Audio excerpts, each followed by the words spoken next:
તો સામાન્ય વરસાદમાં જ અમદાવાદ પાણી થઈ ગયું। ચોમાસા પહેલા પ્રી મોન્સૂન કામગીરીની પોલ ખુલી ગઈ। અજીત મિલ 4 રસ્તા વિસ્તાર બેટમાં ફેરવાયો છે। સમગ્ર વિસ્તારોમાં ઘૂંટણસમાં પાણી ભરાયા। રસ્તો પાણીમાં ગરકાવ થતા વાહન ચાલકો પણ ફસાયા હતા।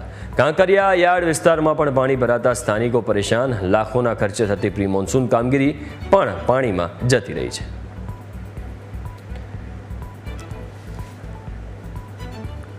તો પ્રી મોન્સૂન કામગીરીની વાતો एक्चुअली પ્રી મોન્સૂન કામગીરી એ વરસાદ આવે મોન્સૂન આવે એની પહેલાં જ કરાતી હોય એટલે જેને પ્રી મોન્સૂન કહેવાય। જો કે ચોમાસું હજુ આવ્યું નથી, આ તો કમોસમી વરસાદ છે, પણ કમોસમી વરસાદમાં આવા હાલ થઈ ગયા છે। આ તસવીરો તમે અમદાવાદના પૂર્વ વિસ્તારની જોઈ શકો છો। કાંકરિયા વિસ્તાર મણિનગર વિસ્તારમાં કંઈક આવા દ્રશ્યો જોવા મળી રહ્યા છે। ગઈકાલે રાત્રે જે વરસાદ પડ્યો એ બાદ હજુ સુધી પાણી નથી ઓસર્યા અને અનેક વિસ્તારમાં આ જ સ્થિતિ છે। એવું નહીં કે આ એક વિસ્તારના દ્રશ્યો હોય, ઘણા બધા વિસ્તારમાં આ જ સ્થિતિ જોવા મળી રહી છે। એટલે કહેવાતા મેગા સિટી અમદાવાદમાં પાણી જ્યારે ભરાતા હોય છે તો એ જલ્દી નથી ઓસરતા હોતા અને એના કારણે લોકોને બહુ જ મુશ્કેલીનો સામનો કરવો પડતો હોય છે।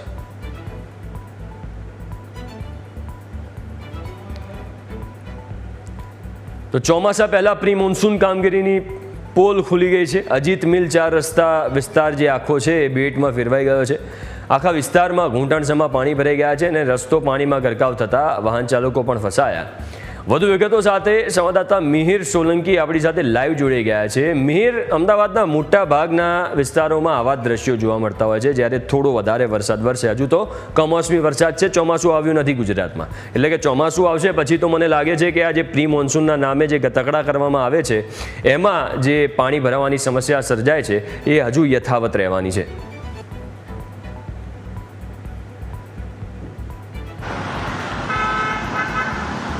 બિલકુલ હિમ, જે પ્રમાણે તમે વાત કરી કે તમને એવું લાગે છે કે અત્યારે હાલમાં વરસાદ હજી તો શરૂઆત નથી થઈ, કમોસમી વરસાદ છે તે આવી રીતનું જે દ્રશ્યો છે તે જોવા મળે છે। પરંતુ અત્યારે હાલમાં જે પ્રમાણે અમદાવાદમાં એક વિસ્તારો કોઈ પણ વિસ્તાર હોય, નાના મોટા કોઈ પણ વિસ્તાર હોય ત્યાં પાણી એવી રીતે ભરાયેલું છે જાણે તો અહીંયા કોઈ નદી વહેતી હોય તેવી રીતના પાણીઓ છે તે અહીંયા ભરાયેલા છે। ઘૂંટણસમાં પાણી છે તે અહીંયા ભરાયેલા જોવા મળી રહ્યા છે।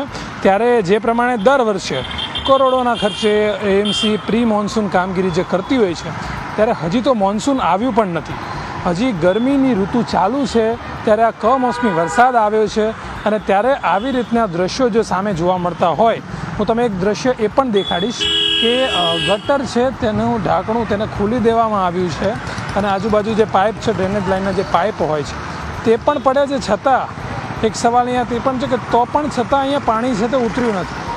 લોકોને અત્યારે હાલમાં પણ આવા ગંદા પાણીમાં જે પાણી અત્યારે હાલમાં તમે દ્રશ્યોમાં જ જોઈ શકશો, ખૂબ જ ગંદુ પાણી અત્યારે હાલમાં અહીંયા જોવા મળી રહ્યું છે, જેમાં જાતભાતના કેમિકલ, જાતભાતનો કચરો અહીંયા પડ્યો હોય ત્યાંથી લોકોને અત્યારે જે નાના બાળકો હોય છે, જે યુવાનો જે પોતે નોકરિયાત વર્ગ, એક આખો વર્ગ છે તે પણ અત્યારે વહેલી સવારે નીકળતા હોય છે ત્યારે આવી રીતના દ્રશ્યો સામે જોવા મળે અને આવા મેગા સિટીમાં, અમદાવાદ જેવા મેગા સિટીમાં જ્યારે આવા દ્રશ્યો જોવા મળે તો બહુ જ બધા સવાલો છે તે કોર્પોરેશન તરફ પણ ઊભા થતા હોય છે। કારણ કે દર વર્ષે કરોડો રૂપિયાના ખર્ચે જ્યારે પ્રી મોન્સૂન કામગીરી થતી હોય અને ત્યારે આવી રીતના દ્રશ્યો છે જે ઊભા થતા હોય એટલે ચોક્કસથી સવાલો ઘણા બધા ઊભા થાય છે। કારણ કે માત્ર ને માત્ર થોડા ઘણા વરસાદમાં જો આવા દ્રશ્યો સામે આવતા હોય તો હવે જ્યારે વરસાદની ઋતુ શરૂ થશે ત્યારે જ્યારે વરસાદ મોટા પ્રમાણમાં પડશે ત્યારે દર વર્ષની જેમ આ વર્ષે પણ અમદાવાદ પાણીમાં ગરકાવ થાય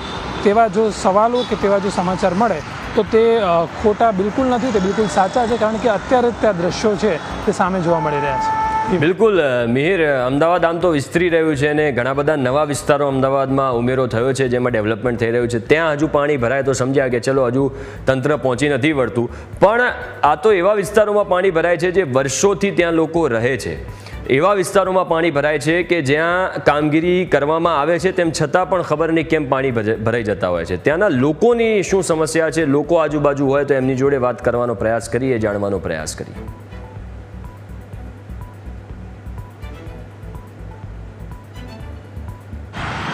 બિલકુલ હિમ, ઘણા બધા લોકો અત્યારે અહીંથી પસાર થતા હોય છે, નોકરિયાત વર્ગ છે તે પણ અહીંથી પસાર થતું હોય છે। એમાંથી જો કોઈ વ્યક્તિ વાત કરવા માટે તૈયાર થાય તો તેની સાથે વાત કરવાનો આપણે પ્રયત્ન કરીશું। કારણ કે તકલીફો ઘણી ઊભી થતી હોય છે અને જ્યારે આવી રીતના વરસાદના પાણી આવતા હોય ત્યારે વાત કરીએ કે સમસ્યાઓ છે તે વારંવાર ઊભી થતી હોય અને જે પાણી ભરાવાને લીધે ઘણીવાર એવું થતું હોય કે ગાડી બંધ થઈ જતી હોય છે અને સાથે જ સાથે વાત કરીએ કે લોકોને તકલીફો ઊભી થતી હોય છે. અહીંયા ઘણા બધા લોકો છે અહીંયા જે પોતે વાહન ચાલક છે. આપણી સાથે અહીંયા એક કાકા જોડાયા છે, તેમની સાથે વાત કરીશું. શું કહેજો કાકા, હજી કંઈ વરસાદ આવ્યો જ નથી એટલો બધો, ખૂબ ઓછો વરસાદ પડે છે ને આવી રીતનું પાણી ભરાઈ જાય? વર્ષોથી ભરાય છે, ચાલુ ને ચાલુ છે, કોઈ દાડો એની સમસ્યા છે જ નહીં. વર્ષો થઈ ગયા. કોર્પોરેશનને શું કહે છે? કોર્પોરેશનને કોઈ આનો ઈલાજ જ નહીં, કઈ થાકે આવે એમ. તકલીફો કેવી પડે? તકલીફો એટલે આવવા જવામાં તકલીફ તો પડે જ ને. ગાડી બંધ પડી જાય, ગાડી બંધ પડે, હેરાન થવું પડે, ફરીને જવું પડે. વારે ઘડીએ વાત કરી કોર્પોરેશન કરોડોના ખર્ચે બધું પ્રી મોન્સૂન કામગીરી કરતું હોય કે ભાઈ અમદાવાદીઓને આવું આપીશું તેવું આપીશું. આનો કોઈ નિકાલ જ નહીં. વર્ષો થઈ ગયા, 5, 8, 70થી 56 વર્ષ થયા મને, પણ આની આ જ પરિસ્થિતિ છે. દર વર્ષે કોઈ ગટર ખોલવાય આવતું નહીં. વરસાદ પડ્યો અને મોડી રાતથી વરસાદ પડ્યો ને હજી પાણી છે એમને. પાણી એટલે ચારે બાજુનું પાણી આવે. અહીંયા પહેલાં તળાવ હતું, આની કોઈ સમસ્યા છે જ નહીં. કોઈ ગટર ખોલે નહીં તો આ સમસ્યા રહેવાની જ. ક્યારે કોર્પોરેશનને કીધું છે, ક્યારે પ્રયત્ન કર્યો છે અરજી આપવાનો કે ભાઈ આવી રીતનું પાણી ભરાય છે? કઈ થાકે, બધાને ખબર છે. કોર્પોરેશનના કોર્પોરેટરોને પણ ખબર છે, ધારાસભ્યને પણ ખબર છે, બધાને ખબર છે કા પરિસ્થિતિ છે. ઓકે, બિલકુલ ચોક્કસથી. અત્યારે જે વાહન ચાલકો છે, જે એના સ્થાનિકો છે, જે ખૂબ જ તકલીફોનો સામનો કરી રહ્યા છે. જે પ્રમાણે તેમણે જે પ્રમાણે કહ્યું કે છેલ્લા 50-60 વર્ષથી જ્યારથી અહીંયા રહે છે ત્યારથી આ સમસ્યા છે. એટલે તમે સમજી શકો છો કે વારંવાર કોર્પોરેશન જ્યારે આવી રીતની વાત કરતું હોય કે પ્રી મોન્સૂન કામગીરી, કરોડોના ખર્ચે થશે કામગીરી, પરંતુ તે માત્ર ને માત્ર વાતો છે.